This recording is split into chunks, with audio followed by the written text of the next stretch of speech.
Bengal cricket team ക്യാപ്റ്റനും മുൻ Indian താരവുമായ മനോജ് തിവാരി കഴിഞ്ഞ ദിവസമാണ് വിരമിക്കൽ പ്രഖ്യാപിച്ചത്.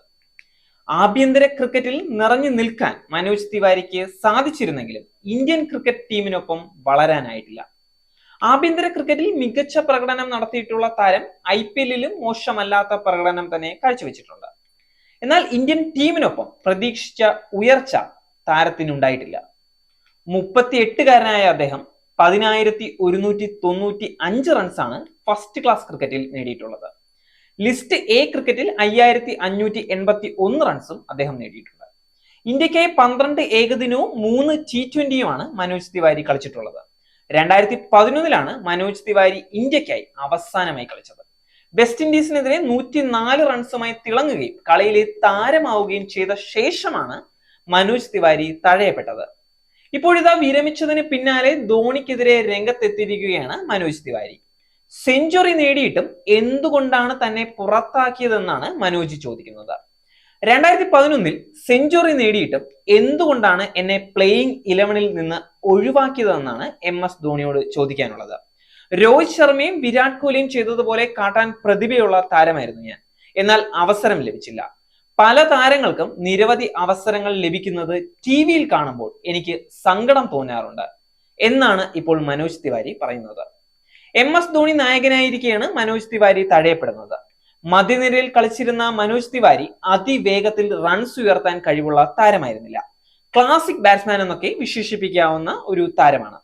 ഏകദിന ഫോർമാറ്റിന് അനുയോജ്യനാണെങ്കിലും 3 ഫോർമാറ്റിലും മികവ് കാട്ടുവാൻ മനോജിന് സാധിച്ചില്ല എന്ന് തന്നെ പറയേണ്ടി വരും. അതുകൊണ്ട് തന്നെ ധോണി താരത്തെ തഴഞ്ഞു. ധോണിക്ക് വ്യക്തമായ പദ്ധതികൾ മത്സരത്തിലുണ്ട്. അതുകൊണ്ട് തന്നെ അതിനനുസരിച്ചുള്ള താരങ്ങളെയാവും ധോണി ടീമിലേക്ക് പരിഗണിക്കുന്നത്. ധോണിക്ക് ശേഷം വിരാട് കോഹ്ലി ഇന്ത്യയുടെ നായകനായപ്പോഴേക്കും മനോജ് ചിത്രത്തിൽ തന്നെ ഇല്ലായിരുന്നു. എന്നാൽ ഇന്ത്യൻ ടീമിന് പുറത്തായപ്പോഴും പതറാതെ പൊരുതി അദ്ദേഹം. മനോജ് ആഭ്യന്തര ക്രിക്കറ്റിൽ തിളങ്ങി നിൽക്കുകയായിരുന്നു. ഇന്ത്യൻ ടീമിലേക്ക് തിരിച്ചുവരവ് നടത്താമെന്ന സജീവ പ്രതീക്ഷ താരത്തിനുണ്ടായിരുന്നു. എന്നാൽ ഈ പ്രതീക്ഷയ്ക്കൊത്ത പ്രകടനം ആഭ്യന്തര ക്രിക്കറ്റിൽ നടത്താനായിട്ടില്ല. ഇതോടെ ഇന്ത്യൻ ടീമിലേക്ക് മടങ്ങിവരവ് സ്വപ്നമായി. IPL-ലും താരം ഒതുക്കപ്പെട്ടതോടെ സെലക്ടർമാർ മനോജിനെ പാടെ അവഗണിച്ചു. ധോണിക്ക് കീഴിൽ പല സൂപ്പർ താരങ്ങളും വളർന്നു വരികയായിരുന്നു. രോഹിത് ശർമ്മ, വിരാട് കോഹ്ലി, സുരേഷ് റെയ്ന, രവിചന്ദ്രൻ അശ്വിൻ, രവീന്ദ്ര ജഡേജ എന്നിവരെല്ലാം ധോണിക്ക് കീഴിൽ ഇന്ത്യൻ ടീമിനൊപ്പം വളർന്നവരാണ്. രോഹിത്തിനെ ഇന്നത്തെ സൂപ്പർ താരമാക്കി മാറ്റിയത് ധോണിയാണ്. മധ്യനിര താരമായിരുന്ന രോഹിത്തിനെ ഓപ്പണിംഗിലേക്ക് എത്തിച്ചത് ധോണിയാണ്. ഇതോടെയാണ് സൂപ്പർ താരമായി രോഹിത് ശർമ്മ മാറിയത്.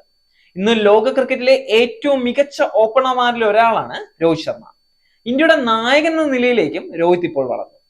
വിരാട് കോഹ്ലിയെ സൂപ്പർ താരമാക്കി മാറ്റിയതും ധോണി തന്നെയാണ്. കൃത്യസമയത്ത് കോഹ്ലിക്ക് നായക സ്ഥാനം ഒഴിഞ്ഞുകൊടുത്ത് സൂപ്പർ താരമാക്കി. ആധുനിക ക്രിക്കറ്റിലെ ഏറ്റവും മികച്ച ബാറ്റ്സ്മാൻ എന്ന നിലയിലേക്ക് വളരാൻ കോഹ്ലിക്ക് സാധിച്ചു.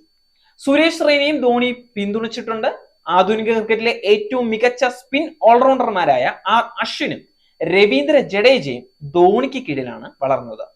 എന്നാൽ ഇത്തരം ഒരു പിന്തുണ തനിക്ക് ലഭിച്ചില്ലെന്നാണ് മനോജ് തിവാരി ആരോപിക്കുന്നത്. നേരിന്റെ വാർത്തകൾ നിങ്ങളുടെ വിരൽത്തുമ്പിൽ എത്താനായി സാക് ന്യൂസ് ചാനൽ സബ്സ്ക്രൈബ് ചെയ്തും ഷെയർ ചെയ്തും ഒരു ശരിയായ മാധ്യമ നിലപാടിനൊപ്പം നിൽക്കാൻ ഞങ്ങൾ നിങ്ങളെ ക്ഷണിക്കുന്നു.